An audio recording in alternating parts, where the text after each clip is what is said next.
So let's differentiate. We're talking about charismatics and Pentecostals, and then this what you call the new, or do you call it, or is this the actual name of the new Apostolic Reformation movement? Yeah, so let's think about concentric circles. Okay. Pentecostal Okay. charismatic movements would be the biggest circle. And then within that, it's usually kind of broken into three buckets, right? You have the Pentecostalism, as in denominational Pentecostalism, Assemblies of God, Church of God in Christ. And then you have the charismatic renewal, kind of charismatics within the Catholic Church, charismatics within the mainline Protestant denominations. That is kind of charismaticism blending with these different traditions. And then we're talking really here about the independent charismatics, the non-denominational charismatics. That has always been a factor, a force within those Pentecostal charismatic movements, but it's the hardest to define, right? Because it's just non-denominational.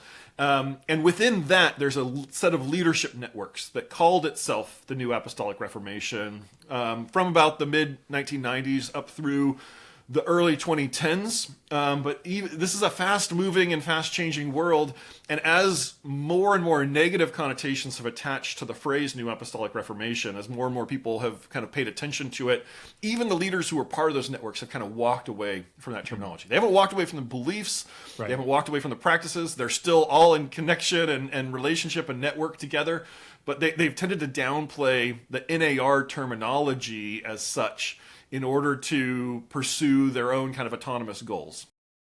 Yeah, and we should be clear, as somebody who used to be a pastor at a non-denominational, former Assemblies of God charismatic church, uh, what you're saying is not an attack on the charismatic church in America or in the world, right?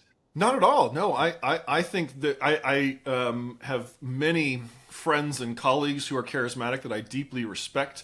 I grew up within charismatic evangelicalism. I wouldn't identify with either of those terms today. I Right. wouldn't call myself charismatic or evangelical, but I very much see this as part of the Christian panoply. This is not, I'm not making accusations of heresy here or anything like that. I think the charismatics are the fastest growing form of Christianity in the world today, fastest growing form of Christianity in the US today.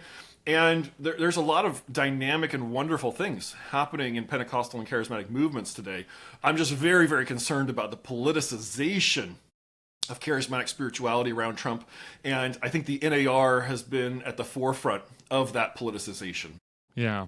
Uh, Now, this is just me speaking out of pure ignorance, but somebody could make the claim, or I guess my instant reaction is, haven't charismatic movements always been hucksterish? Like, or they've had a huckster element to it. And even denominational, like Amy Semple McPherson, right? She had this extraordinary, like, whatever that was, this kind of fraudulent fake death and remarriage. And I grew up in Tulsa, Oklahoma, so the Oral Roberts family was obviously very heavy, a national figure, and might have been a nationally stated fraud. You know, God told me he was going to kill me unless you give us $8 million, right?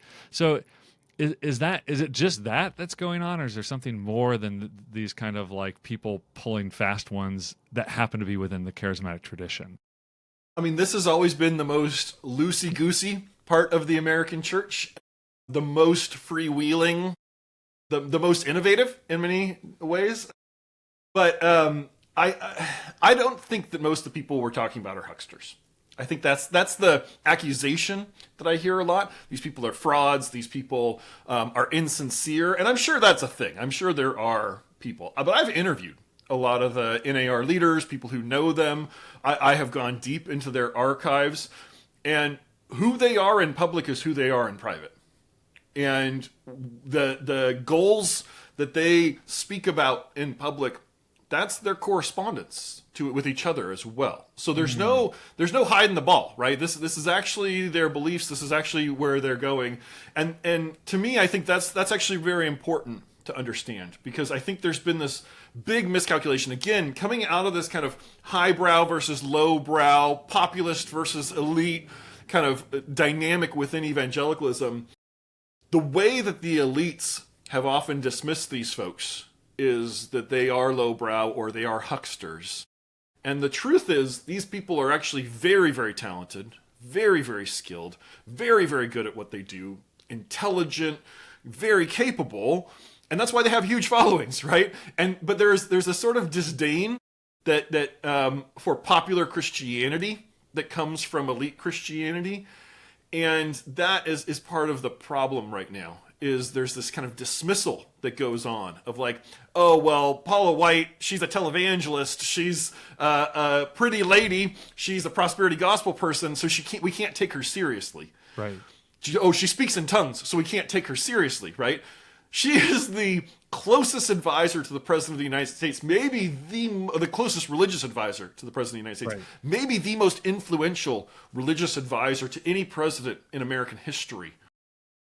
And yet people are wanting to kind of dismiss her because she's a woman, because she's attractive, because she has this mass following, because she speaks in tongues.